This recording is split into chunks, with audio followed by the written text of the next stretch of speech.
আসসালামু আলাইকুম প্রিয় হাসনাবাদ, বাহাদুরপুর এবং আহমেদপুরবাসী। আপনারা দেখতে পাচ্ছেন যে আমরা এখানে অনেক মানুষ জড়ো হয়েছি, তার নিশ্চয়ই একটা কারণ রয়েছে। এলাকার স্বার্থে আমরা আজকে এখানে জড়ো হয়েছি। আপনারা জানেন যে পশ্চিম হাসনাবাদ জামে মসজিদ থেকে আমাদের এই ছোট্ট কালভার্ট পর্যন্ত এতটুকু জায়গা প্রতি বছর পানিতে ডুবে যায়। এখানে কোমর পানি পর্যন্ত হয়ে যায়, যার কারণে আমরা যাতায়াতে অনেক বেশি সমস্যার সম্মুখীন হতে হয়।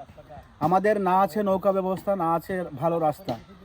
এখন আমরা ইতিমধ্যে দেখেছি যে সরকার থেকে আমাদের এই রাস্তা সংস্কারের জন্য একটা বাজেট এসেছে, খুব শীঘ্রই টেন্ডার হয়ে যাবে, কিন্তু সেটা সমাধান না। যে পরিমাণ বাজেট আমাদের এই রাস্তার জন্য বরাদ্দ হয়েছে, সেই পরিমাণ বাজেটে আমাদের রাস্তাটা কিন্তু পুরোপুরি সংস্কার করা সম্ভব নয়। আমাদের এখানে প্রচুর পরিমাণ মাটি ভরাট প্রয়োজন, কারণ এখান থেকে এই পশ্চিম হাসনাবাদ জামে মসজিদ থেকে কালভার্ট পর্যন্ত এই রাস্তাটা, পুরো রাস্তাটা পানিতে চলে যায়। তো আমরা এখানে আজকে জড়ো হয়েছি। এই এলাকার, আমাদের এই তিনটা এলাকা মিলে কমপক্ষে হলেও 5 শতাধিক বিদেশি আছেন যারা আমাদেরকে সহযোগিতা করতে পারেন। আমরা ইতিমধ্যে এলাকা থেকে উদ্যোগ নিয়ে প্রায় 3 লক্ষ টাকার মতন কালেকশন করেছি। আজকের এই ভিডিওটা যারা আপনারা দেখবেন, আমাদের এই তিনটা এলাকার বা যারা এই রাস্তাটাকে ভালো করার জন্য বা রাস্তাটা পরিপূর্ণভাবে কাজ করার জন্য মাটি ভরাট করে আমরা পিচ করব। তো যদি আপনারা সহযোগিতা করতে পারেন, কারণ রাস্তার কাজটা হচ্ছে সদগায়ে জারিয়া। সো আমি আকুল আবেদন করব যে আপনারা প্লিজ এই রাস্তাটা সংস্কারের জন্য বা এই রাস্তা মাটি ভরাটের জন্য এগিয়ে আসুন। আপনারা দেখতে পাচ্ছেন যে এখানে অনেক মানুষ রয়েছেন আমাদের এলাকার। আমাদের এলাকার যারা আছেন আপনারা তো সবাই জানেন যে এই রাস্তা নিয়ে আমরা অনেক সমস্যার সম্মুখীন হতে হচ্ছে। প্রতি বছরই পানির সমস্যা, আমরা সময় মতো নৌকায় যেতে পারি না। আর এবছর তো যাওয়া কোনো সম্ভাবনা হয় নাই, কারণ এখানে যে রেলের যে ব্রিজটা হয়েছে সেখান থেকে কিন্তু আমরা নৌকা পারাপার করা সম্ভব না। তো যত দ্রুত সম্ভব সরকারি কাজ আসার আগেই আমাদের রাস্তার মাটি ভরাটটা করতে হবে। তো আমরা আপনাদেরকে যারা আমাদের দেখছে, এই জায়গাটা একটু দেখেন যে আমরা এখানে কি করছি এবং কি করতে চাচ্ছি। আমরা ইতিমধ্যে এলাকা থেকে প্রায় 3 লক্ষাধিক টাকা কালেকশন করেছি। আমাদের এখানে আমাদের ওয়ার্ডের সম্মানিত মেম্বার আছেন, যিনি বর্তমানে প্যানেল চেয়ারম্যান হিসেবে আছেন। সো আমরা আশা করছি যে আপনারা যারা আমাদের এই রাস্তা সংস্কারের জন্য বা রাস্তা মাটি ভরাটের জন্য এগিয়ে আসবেন, আমরা চিরকৃতজ্ঞ থাকবো এবং আমরা এখন পর্যন্ত কি করেছি সেটা আপনাদেরকে দেখাবো। ইতিমধ্যে আমরা এখানে গড় দিয়েছি, কারণ এখানে প্রচুর পরিমাণ মাটি ভরাট করতে হবে। আমরা অনুমান করছি যে 14 থেকে 15 লক্ষ টাকা মতন খরচ হতে পারে।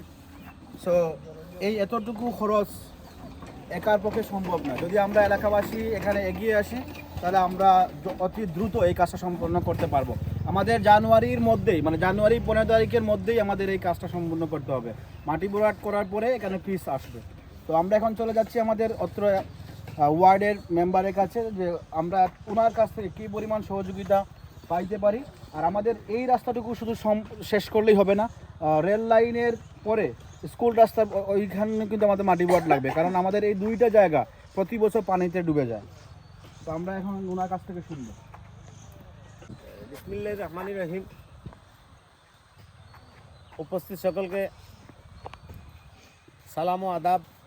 আসলে এই যে আমাদের বাহাদুরপুরের রাস্তাটি অনেক দিনের সমস্যা, তো এখন আশা করি এই রাস্তাটি সেকশন হয়েছে, পিচ হবে। কিন্তু পিচ হলে বারিশা মাস যখন আসে তখন এই সড়কের উপরে পানি উঠে যায়, তখন আমাদের পারাপার করতে অনেক সমস্যা।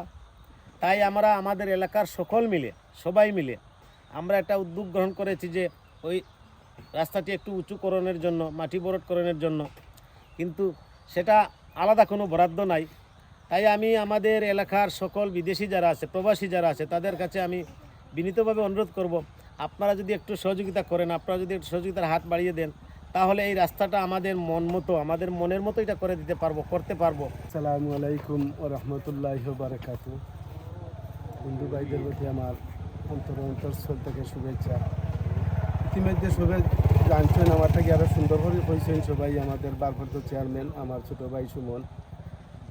তাদের মতো ইলা সুন্দর করে হইতাম, মন জুড়ানো কথাও হইতাম পারতাম না। তো মেহনত জ্ঞানজি যতটুকু আমরা পারি আর সহযোগিতা করি। আর তবে আমার বিদেশ প্রবাস অভিজ্ঞতা থেকে আমি কইয়ার, যেলা আমরা প্রবাসী আছি, যেলা সহজে সহযোগিতা করতে পারেন, দেশের কোনো ঘাটতি সময় খালো বিয়া শাদী অসুস্থ যে কোনো সময়ে বিদেশ থেকে যারা সহজে করা যায় দেশেও তখন সহজে করা যায়। তো আমিও দীর্ঘদিন ধরে বিদেশ আছিলাম বিদায় সব প্রবাসীর কাছে আমাদের আশা এই এলাকার বিশেষ করি বাইরে এখান থেকে দিন যদি তো আলহামদুলিল্লাহ এই রাস্তার কাজ হইল কিয়ামতের আগ পর্যন্ত সদগায়ে জারিয়া এই সদগায়ে জারিয়া এগো হাদিসও আছে আর আসসালামু আলাইকুম। আমাদের এই রাস্তাতে বর্ষাকালে অনেক পানিতে আমাদের রাস্তাগুলো ডুবে যায়, এজন্য আমরা স্কুলে আসতে পারিনি। আসসালামু আলাইকুম রহমতুল্লাহ। সম্মানিত ভিউয়ার্স এবং আমাদের এই অর্থ অঞ্চলের প্রবাসী ভাইয়েরা সহ যারা আমরা দেশেও আছি, সবার সহযোগিতায় আমরা এই কাজটা সম্পূর্ণ করতে চাই। আসলে আমরা সবাই ভুক্তভোগী। আমরা দীর্ঘদিন থেকে এই রাস্তা কাজেরও সংকট, কাজ হয় নাই, এর পাশাপাশি হচ্ছে বর্ষাকালে পানিতে এই রাস্তা ডুবে যায়। রাস্তাটা যদি আমরা ইমপ্রুভ করতে পারি, মাটি ভরাট করতে পারি, আপনাদের সহযোগিতা একান্ত প্রয়োজন। এবং আমরা এই লাইভের মাধ্যমে আমরা অ্যাকাউন্ট নাম্বার এবং বিকাশ নাম্বার দেওয়া হবে। আপনারা সবাই প্রবাস থেকে এবং দেশ থেকে সহযোগিতা করতে পারবেন। এবং আপনারা যদি নগদ হাতে দিয়েও সহযোগিতা করতে চান, মুস্তাকিম আলী চাচা আছেন এবং সাদিউল ইসলাম আশুক চাচা এবং আমাদের ডক্টর তপন দেবনাথ উনিও আছেন, ও ওনার কাছে আপনারা সহযোগিতা করতে পারবেন। আপনাদের একান্ত সহযোগিতা আমাদের এই রাস্তাকে আমরা অনেক দূরে এগিয়ে নিয়ে যেতে পারবো। এই বলেই আমি আমার কথা শেষ করছি। আসসালামু আলাইকুম।